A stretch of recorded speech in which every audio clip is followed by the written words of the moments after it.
It's a different world for the immigrant. I read somewhere, it says, the moment you are in one country, you miss the other country. The moment you are in the other country, you miss the first country. So it goes on and on like that.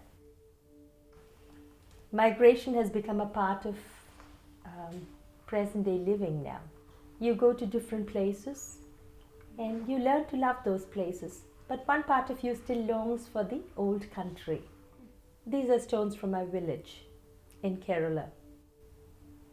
Why I picked up these stones, I do not know. It was a sudden impulse, and I picked up these stones. I was feeling sad. I was leaving home. I brought these stones here, and whenever I would feel homesick, I would hold these stones in the palm of my hands and try to remember all the old days. Somewhere these stones connected me to a past, my ancestors, my village, the sounds and sights of India. It was amazing the way these four stones, these pebbles would comfort me. Then gradually I realized that they were more than stones. These four little pebbles were a part of Mother Earth, right?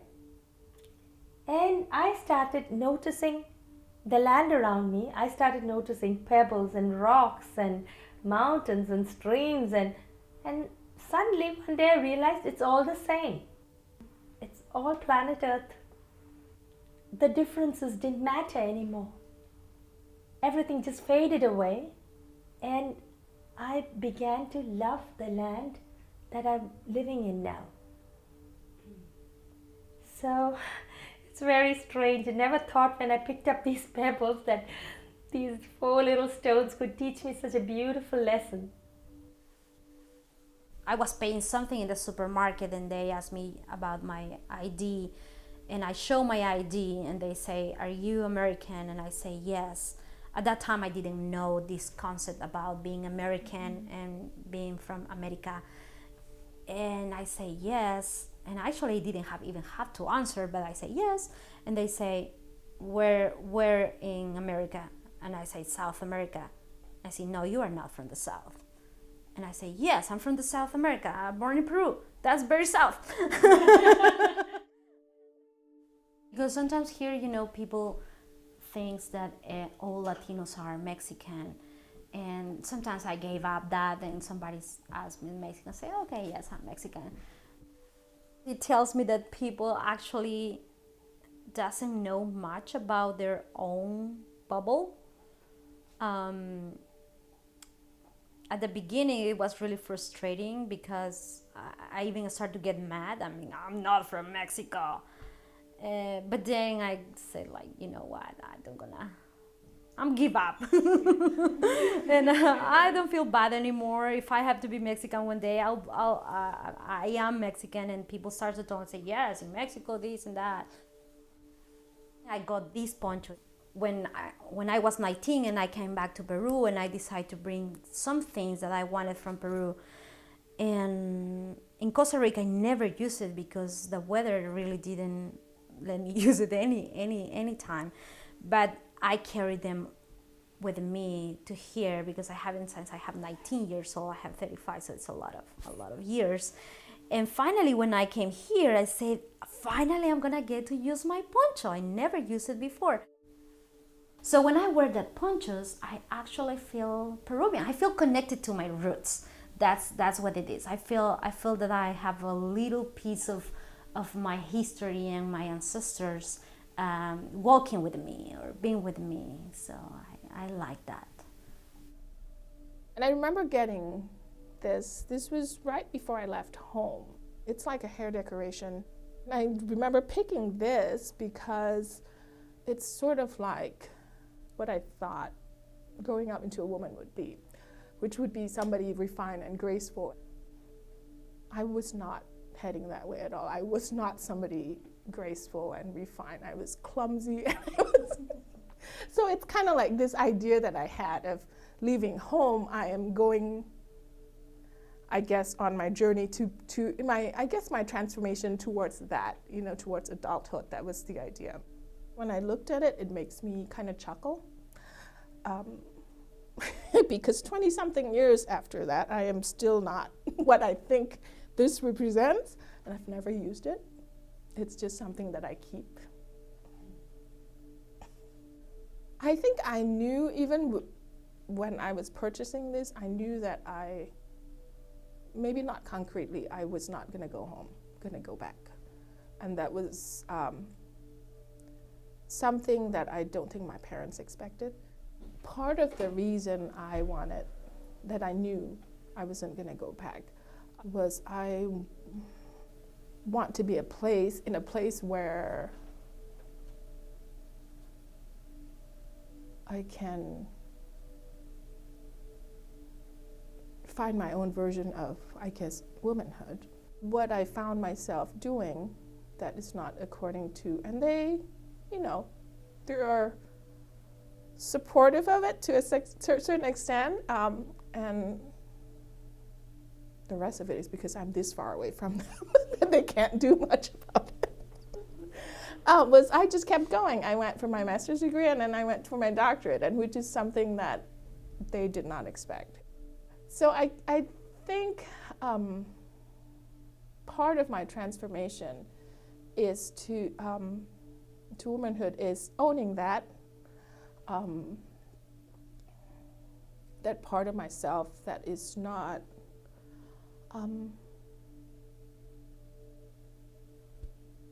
that's not what they expect of me, just kind of owning that it's okay, and also insisting on that's what I want to do. When I came here, I was surprised to see that Easter is not a big celebration like the way we celebrate it back home. And even if I take, a day of work to celebrate it, it's still, you don't have the environment, you don't have the atmosphere that you have back there. So I brought the eggs with me because they remind me by the atmosphere, by the significance of Easter and how we celebrate it back home.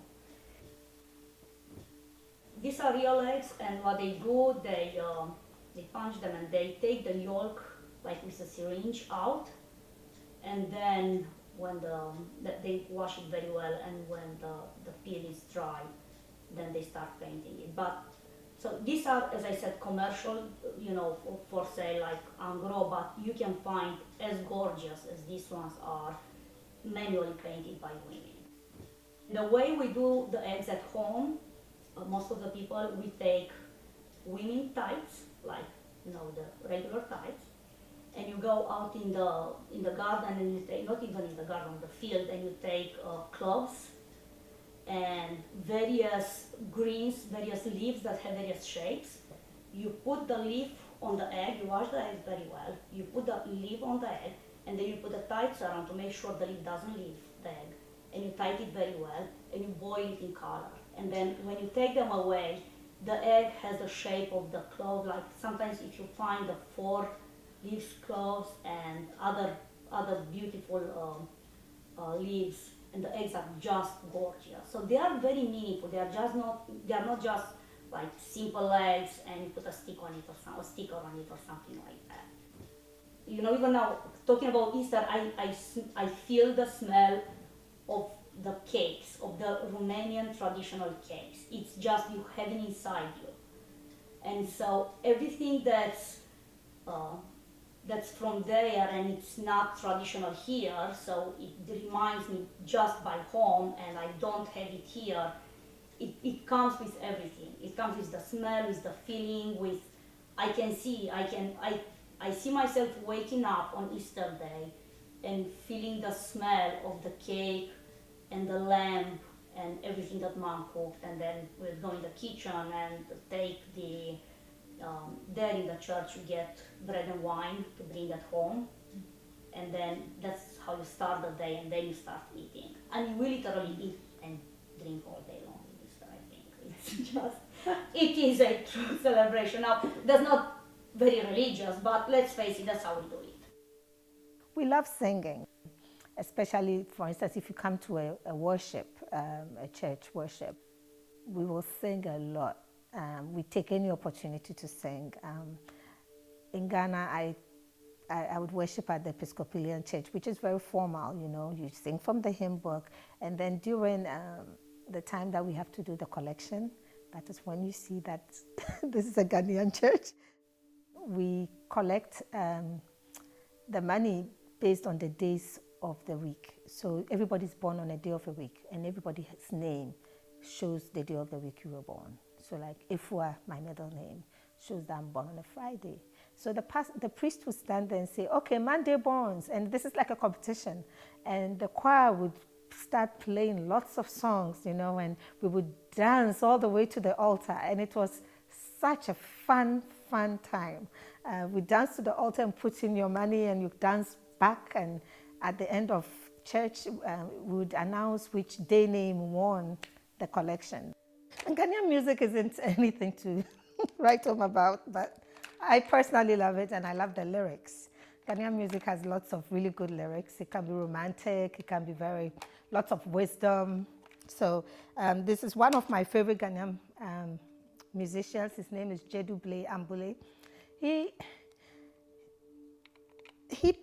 lives in California actually, and he plays music that has like a mix of Ghanaian high life with Caribbean touches, and it's really good. And then he raps in my language, and he's a very old musician. My dad listened to him, so it's interesting for me to see Ghanaian musicians rapping before it became a big music form, you know. So I like him. When my husband graduated with his PhD, we had a party in Los Angeles, and I actually had him play for us at that party. So he's very important to me. When we went to Ghana, people were very impressed. He won't speak the language, but I've taught him our language in songs, and he sings a lot of Ghanaian songs. So people were very impressed with that, because when we are happy, we burst into song, right? So when we burst into song, he's going to be able to join us in the singing. When I was putting all these objects on the table and thinking that all the things that I have from my countries, I also was thinking that the privilege that I have to being a documented immigrant. I have the privilege to went to the Amazon and get that necklace, to have my mom here and bring me that mantas. I have the privilege to come back to Costa Rica and eat a papaya for 50 cents. So I have all this privilege, and I know that many people who lives here and is an immigrant doesn't have that privilege. But I guess what I want people to know is that many immigrants who live here, the few things that they have from their countries, memories, a picture or an object, sometimes that means a lot for them. You know, it's a memory of their families, families that maybe they are not going to be able to see again. It's memories of their childhood, a memory of what they escaped a place, a memory of their ancestors that maybe they will maybe have the ability to come back to.